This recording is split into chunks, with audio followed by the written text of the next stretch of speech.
Está formada a partir de agora a Rede da Informação para todo o Brasil. No ar, Tele Brasil Notícias.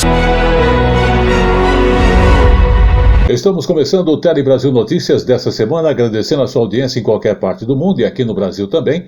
E lembrando que você acompanha as nossas informações também através do Facebook ou YouTube, Jornal Tele Brasil Notícias.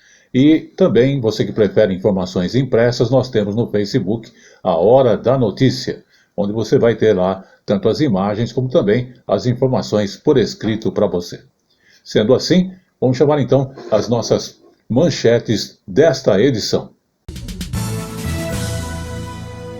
Governo reduz imposto para carros 0 km.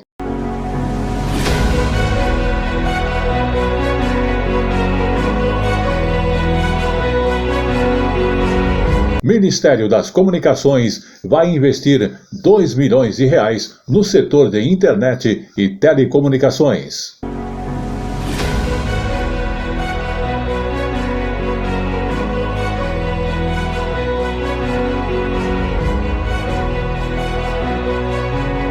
Brasil é o segundo que mais realiza transplantes de órgão no mundo, com 88% das cirurgias feitas gratuitamente.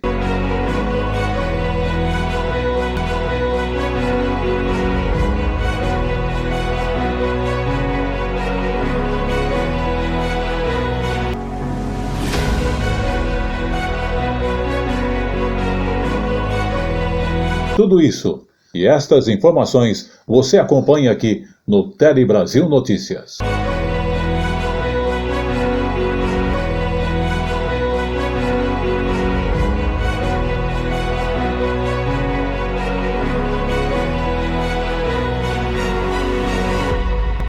Levanta a mão! Diariamente, o Brasil e o mundo contra o crime. No Polícia em Ação. Confira. Este jornal tem o apoio de Paulo Silva Som. Áudio, vídeo, internet, redação e produção. Consulte-nos pelo 11 94564 4237. Qualidade e garantia de bons serviços.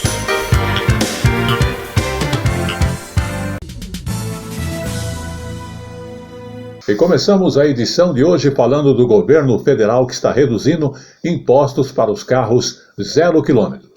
Os descontos, inclusive, podem chegar a 10,5% ou 10,5% para veículos que utilizam mais peças nacionais e que também têm a preocupação de poluírem menos em nosso país. No pátio, milhares de carros novos à espera de um comprador. Hoje, no Brasil, o veículo novo mais barato custa cerca de R$70 mil. E quem quiser ter um 0 km na garagem tem que desembolsar 70% do valor à vista. Interessados até que tem. O que falta é dinheiro. Por isso, a intenção do governo federal é fazer a roda da economia girar, com estímulos para a indústria, como meio de facilitar o acesso da população a carros populares. O setor automotivo é um dos que mais impacta e movimenta a economia brasileira. Responsável por 20% do PIB industrial nacional, a expectativa é de que a indústria de automóveis no país consiga, com os incentivos, alavancar toda a cadeia produtiva ligada ao setor. As medidas anunciadas são para os veículos que custam até R$120 mil. E as propostas de estímulo são por tempo limitado e levam em consideração 3 condições: a social, a eficiência energética e a densidade industrial. A indústria que atender a esses critérios poderá ter vantagens fiscais em IPI, PIS e COFINS, com descontos que variam entre 1,5% e 10,96%.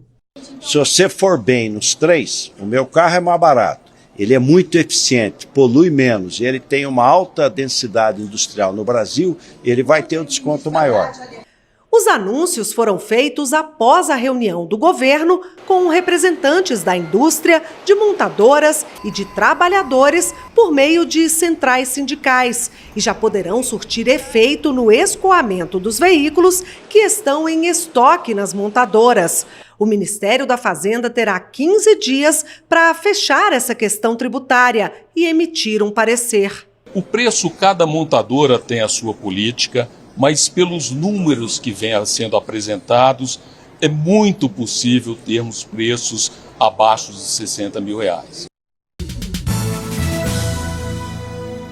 Vamos agora falar então do aplicativo Meu INSS, que lançou mais uma funcionalidade neste aplicativo. O Meu INSS+, que vai dar descontos para aposentados, pensionistas, inclusive em shows e também academias, lojas, cinemas e viagens. Vamos conferir. O Ministério da Previdência Social lançou uma espécie de clube de vantagens, o Meu INSS+. Vamos poder assistir uma peça de teatro com desconto ou até de graça. Nós podemos ir no cinema com desconto ou até de graça. Uma parceria com o Banco do Brasil e a Caixa. As duas instituições bancárias terão páginas específicas nos seus sites para oferecer benefícios exclusivos a quem tem vínculo com o INSS. Todos os beneficiários do INSS passarão a ter acesso a vários cupons, vantagens e descontos que os nossos parceiros do Banco do Brasil estão oferecendo para esse público. O primeiro portal da Caixa voltado para os aposentados e aposentadas. Nesse portal está descrito todos os benefícios que a Caixa oferece para os aposentados. E agora, para um cidadão comprovar que recebe pagamentos do Seguro Social, que serve, entre outras utilidades, para conseguir gratuidade em passagens rodoviárias interestaduais, basta baixar a chamada Carteira do Beneficiário pelo aplicativo de celular Meu INSS. O documento virtual tem abrangência nacional e vem com um QR Code. Nele estão as informações atualizadas que podem ser consultadas por quaisquer órgãos. Saúde. Vamos falar agora então na parte de saúde sobre a gravidez e a saúde bucal, que durante a gravidez exige atenção na saúde bucal. E ela há uma necessidade ainda maior, porque as consultas com dentistas também devem fazer parte do pré-natal.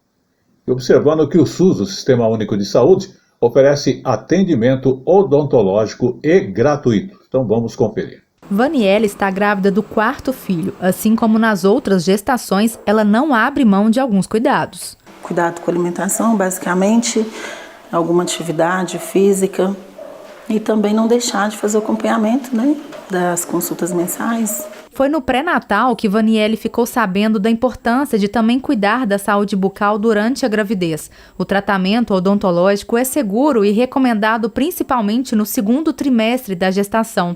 O acompanhamento, feito por um dentista, protege a mãe e o bebê. As alterações hormonais que são comuns da gravidez, elas podem causar inflamações no periodonto, que são a gengiva, o osso que está envolvendo o dente, que são a gengivite, periodontite. Essas inflamações, elas podem fazer que o bebê nasça prematuro, ou também o bebê nascendo com peso menor. Então, o que pode ser feito é caprichar na escovação. Tudo pode ser parado durante a higienização adequada. Entre os cuidados para manter a saúde bucal estão evitar alimentos ricos em açúcar e carboidratos. O pré-natal odontológico vai consistir basicamente na prevenção. A gente vai orientar, se a gestante já tiver algum foco de infecção, já tiver uma cárie, já tiver algum tipo de inflamação, a gente deve se intervir. O pré-natal odontológico é oferecido gratuitamente pelo SUS. Para ter acesso, a gestante deve procurar a unidade básica de saúde da região em que mora. Após a primeira avaliação, a paciente será encaminhada para o atendimento odontológico. Vamos falar agora dos brasileiros endividados no país. Justamente o número de clientes endividados com cartão de crédito aumenta quase 31% em 3 anos. Eram 84 milhões de brasileiros com saldo devedor em junho de 2022, contra 64 milhões de pessoas com pagamentos a vencer no mesmo mês de 2019. Inclusive, essas informações, esses dados, são do Banco Central. O chamado saldo devedor são valores acumulados e ainda não pagos pelo cliente de compras parceladas ou não que podem incidir juros. Os números foram divulgados hoje pelo Banco Central.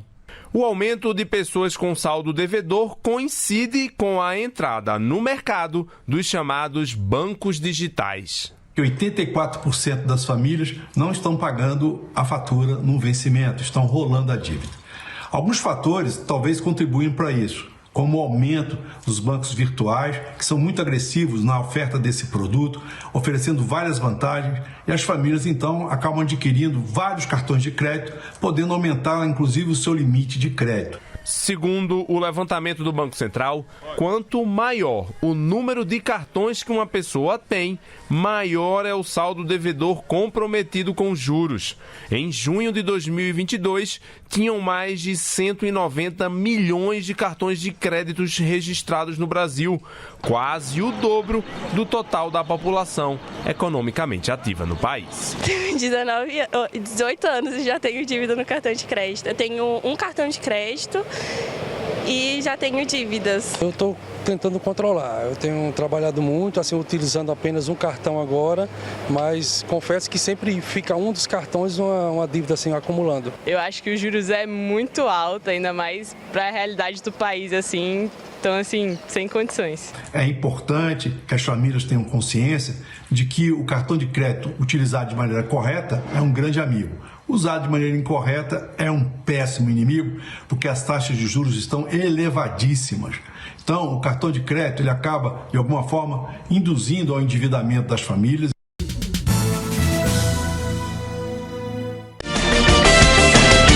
A informação na medida certa que você gosta. Um telejornalismo dinâmico, nacional e regional. Jornal Tele Brasil Notícias. A informação na medida certa que você gosta. Vamos falar agora da carteira de identidade. Então, a carteira de identidade vai ser alterada para reduzir aquelas discriminações e o constrangimento. O novo documento deve começar a ser emitido a partir já do mês de junho. Vamos conferir. Nova Carteira Nacional de Identidade terá apenas 2 mudanças, mas elas têm um significado imenso para o público LGBTQIA+.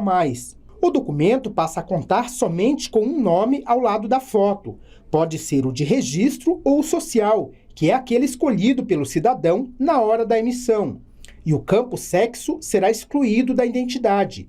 A identificação será feita pelo CPF, com validade em todo o país. É um direito que as pessoas têm de autodeterminação de gênero e de viver numa sociedade sem discriminação. Para a comunidade LGBTQIA+, a decisão traz dignidade e respeito. Sobretudo na população trans, nas travestis, que cotidianamente tem a sua identidade questionada, tem o seu papel social questionado e enfrentam situações de violência e discriminação. As mudanças envolvendo nome e sexo na carteira de identidade foram solicitadas pelo Ministério dos Direitos Humanos em conformidade com as políticas de promoção da cidadania para o público LGBTQIA+.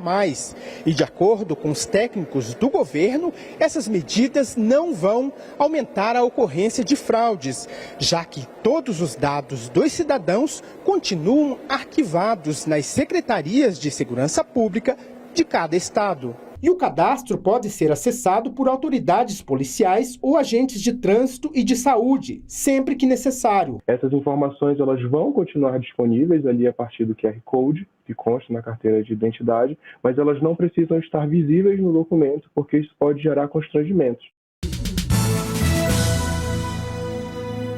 Saúde.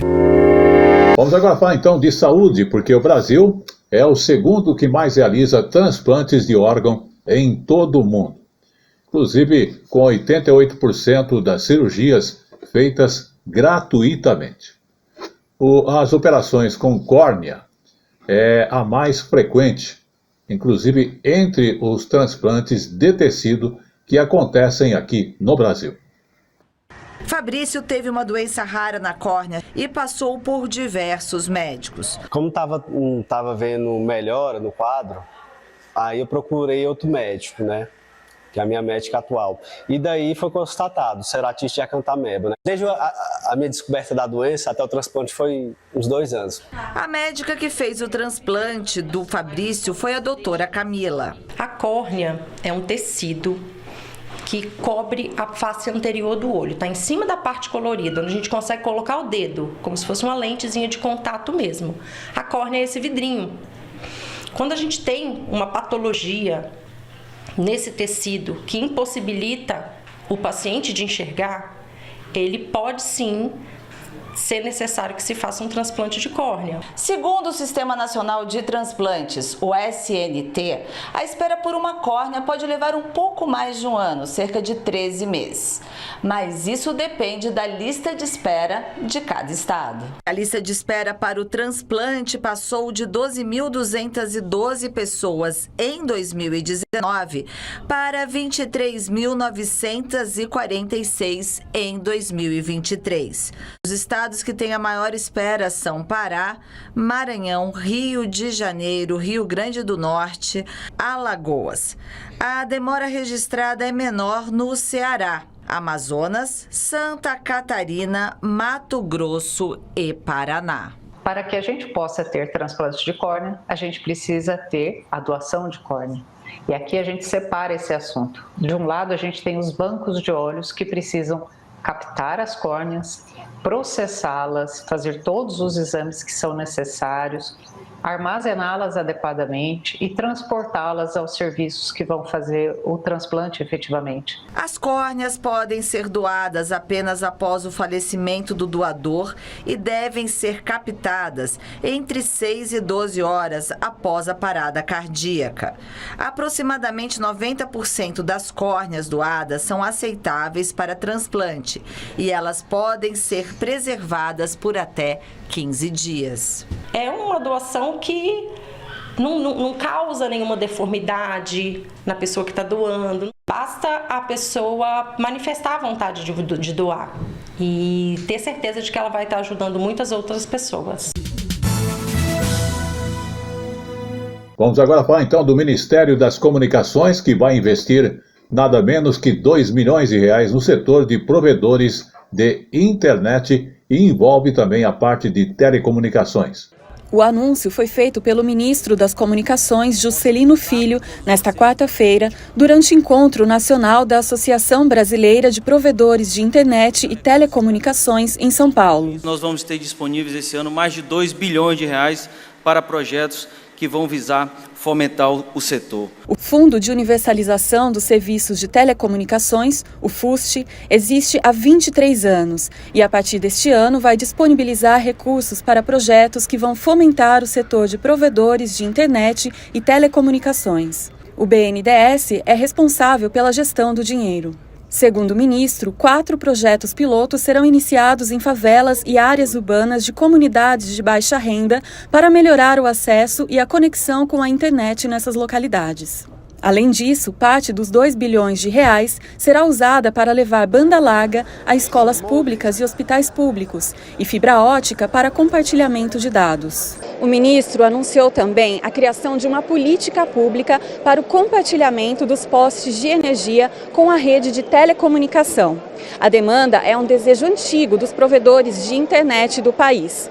Juscelino explicou que uma portaria será publicada na semana que vem, dando início à nova política pública. Feito isso, a Anatel, junto com a ANEEL, que já estão na fase final de todo esse trabalho que eles vêm realizando durante esse tempo, vão aí estar trabalhando para apresentar uma resolução e a gente regulamentar de uma vez por todas esse problema histórico e, com certeza, aí virar essa página e construir um ambiente melhor para todo o setor das telecomunicações.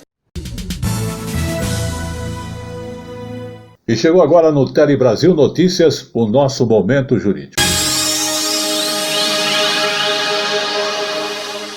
O Momento Jurídico de hoje aborda o caso do motorista que foi roubado antes de cruzar a cancela do estacionamento do shopping e que será indenizado. Motorista roubado antes de cruzar a cancela do estacionamento de shopping será indenizado, decide terceira turma do Superior Tribunal de Justiça. Na hora de ir às compras, tem quem não pense duas vezes e opta pelo estacionamento pago. E muitas vezes o motivo não é só por comodidade. Segurança. Eu prefiro pagar e ter a tranquilidade a ficar com risco. Como o estacionamento pago costuma ter um guarda, o pessoal, você tem uma sensação de maior segurança. Segundo a advogada Alexandra Mendes, os estabelecimentos são responsáveis mesmo pela segurança dos clientes e dos automóveis nos estacionamentos. Uma garantia prevista pelo Código de Defesa do Consumidor e pela jurisprudência do STJ. É consolidada e pacificada a jurisprudência no STJ em relação aos danos sofridos pelo consumidor nos estacionamentos dos fornecedores, né? Então, tanto os furtos de carro, assaltos que ocorram dentro dos estacionamentos ou na iminência de entrar nos estacionamentos. Como, por exemplo, no caso de cancela, o consumidor está na fila ali, naquela cancela para entrar num shopping, no supermercado, se ele for abordado e assaltado ali naquele momento, a jurisprudência do STJ é pacífica no sentido que o fornecedor, o shopping, ele é responsável pela reparação do dano ao consumidor. Em um caso julgado pela terceira turma do STJ, os ministros entenderam que o shopping center e a empresa administradora de estacionamento são responsáveis por indenizar um consumidor vítima de roubo à mão armada ocorrido na cancela para ingresso no estacionamento. O homem ainda não tinha cruzado a cancela do estacionamento pago quando teve o relógio roubado. Ele entrou na justiça com ação contra o shopping e a administradora do estacionamento e pediu reparação por danos materiais e morais em razão do assalto. As instâncias ordinárias condenaram os réus ao pagamento de indenização por danos materiais no valor de R$ 33.750 e por danos morais em R$ 10.000. No recurso ao STJ, o shopping center e a administradora do estacionamento alegaram, entre outras coisas, que não tinham o dever de indenizar o consumidor, pois no momento do roubo o veículo ainda se encontrava na via pública, responsabilidade do Estado. A relatora no STJ, a ministra Nancy Andrighi, apontou que a proteção do Código de Defesa do Consumidor incide não somente durante a prestação do serviço em si, mas também nos momentos que o antecedem e o sucedem, desde que estejam vinculados à sua execução. Ao negar provimento ao recurso, a terceira turma entendeu que, ao disponibilizar obstáculo físico para controlar a entrada de terceiros no estacionamento, os estabelecimentos provocam uma sensação de segurança, ainda que a cancela não tenha sido ultrapassada no momento do ato criminoso.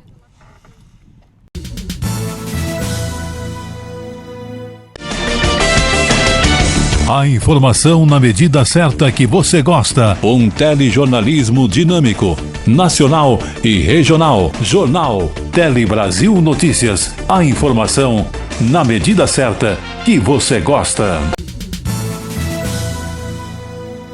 Vamos falar agora de cultura e de reconhecimento, porque a lei batizada de Lei Nelson Sargento, que é justamente uma lei em homenagem ao cantor e compositor da Mangueira, justamente reconhece as escolas de samba do Brasil, os desfiles, as músicas, as práticas e todas as tradições envolvidas como manifestação da cultura nacional. Vamos observar esse evento. Tocar na bateria de uma escola de samba é o sonho de muita gente. A gente entra naquela avenida tocando, é um arrepio só. Você não faz ideia do que é aquilo pra gente. Só que para chegar lá é preciso ter ritmo e dedicação. Eu tenho influência na minha família, desde sempre meu pai e minha mãe, eles eram do samba. Aí eu recebi essa influência, sempre foi meu sonho de estar na bateria do Estácio. Na Estácio de Sá, no Rio, as oficinas de percussão começaram bem antes do carnaval. Aqui na oficina de percussão, desde o início nós temos um olhar voltado para que a pessoa consiga estar apta a desfilar pela nossa bateria. A Estácio é descendente da Deixa Falar, considerada a primeira escola de samba do Brasil. Foi fundada na década de 1920 por Ismael Silva, que queria um bloco de carnaval diferente, onde os participantes pudessem dançar e ao mesmo tempo evoluir. Toda essa tradição foi reconhecida por meio da lei, que torna as agressões agremiações, patrimônio cultural e imaterial do Brasil. A lei foi batizada de Nelson Sargento, baluarte de uma outra tradicional escola de samba da cidade, a Mangueira. O texto determina que o poder público garanta a livre atividade das escolas e a realização dos desfiles. O Carnaval Carioca, o Carnaval das escolas de samba, que também se ramifica por todo o Brasil, ele é muito importante, ele gera muitos empregos, ele fala de pertencimentos, fala de territórios, então, de uma forma ou de outra, é uma maneira das escolas de samba se institucionalizarem e também terem esse apoio do poder público. O cantor e compositor Noca da Portela lembra de quando o ritmo era marginalizado. Ele já chegou a ser preso por tocar samba em bares da cidade. Antigamente, ou era nos terreiros das casas, entendeu? Fazia roda de samba, ou então nos bares. Mas nos bares tinha tabulete escrito assim, é proibido batucar, mas normalmente, quando chegavam os sambistas com violão, cavaquinho, pandeiro. Aí o português malandro sabia que ia encher de gente, aí deixava, né? Mas aí os vizinhos, a vizinhança ligava para a polícia, eles chegavam no local, todo mundo no camburão. Teve uma ocasião que eu fiquei 24 horas preso. Para Noca, a lei ajuda a fortalecer a cultura brasileira. O samba, atualmente, faz parte da cultura do nosso país. O samba entrou pelos salões, pelos palácios. Essa juventude com 90 anos, eu com essa cara de menino travesso, é porque isso é o samba que me faz assim. E como eu falo sempre, tudo que é bom dura pouco e o Tele Brasil Notícias está chegando aqui ao seu final, agradecendo a sua audiência. Antes de encerrarmos, vamos falar da cantora que enfrentou não só abandono, mas como violência doméstica, o machismo e o racismo para se tornar uma estrela do rock. Tina Turner faleceu no dia 24 de maio de 2023. E aqui no Brasil acontece também uma exposição no Museu de Imagem do Som sobre Tina Turner. Dona de uma voz rouca inconfundível e de uma energia explosiva no palco, Tina Turner queria ser lembrada como a rainha do rock and roll e como uma mulher que mostrou a outras que não há problema em lutar pelo sucesso em seus próprios termos.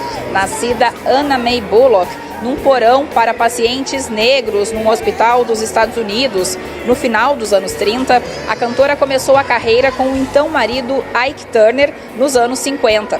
Foi em 1960 que adotou o nome artístico Tina Turner, inspirado na personagem do filme China, a Rainha da Selva. Cantou músicas dos Beatles, Rolling Stones e venceu um Grammy com uma versão de Proud Mary do Creedence.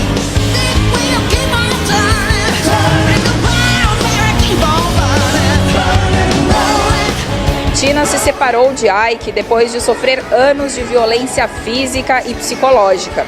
Embarcou na carreira solo nos anos 70 e em 84 lançou o álbum de maior sucesso da carreira, Private Dancer, que vendeu mais de 10 milhões de cópias pelo mundo.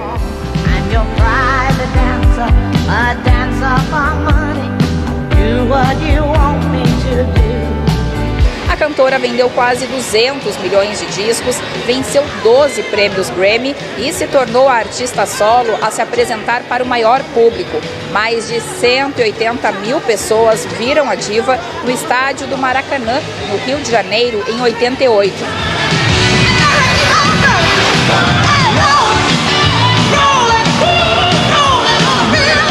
O público pode reverenciar a rainha nesta exposição em cartaz no Museu da Imagem e do Som, aqui em São Paulo, que traz mais de 100 fotos da eterna Tina Turner. Aqui a gente até tenta mostrar bastante dessa força através das fotos e dos vídeos e da voz, a voz dela, né? Com essa voz forte, eloquente, que vai continuar, né? Tina não vai estar aqui mais entre a gente, mas essa voz permanece, essa imagem, essa força.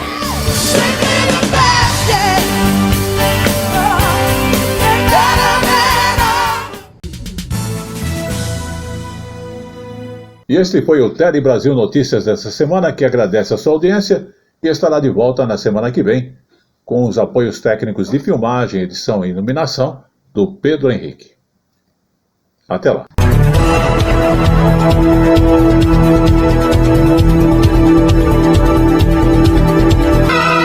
Tele Brasil Notícias.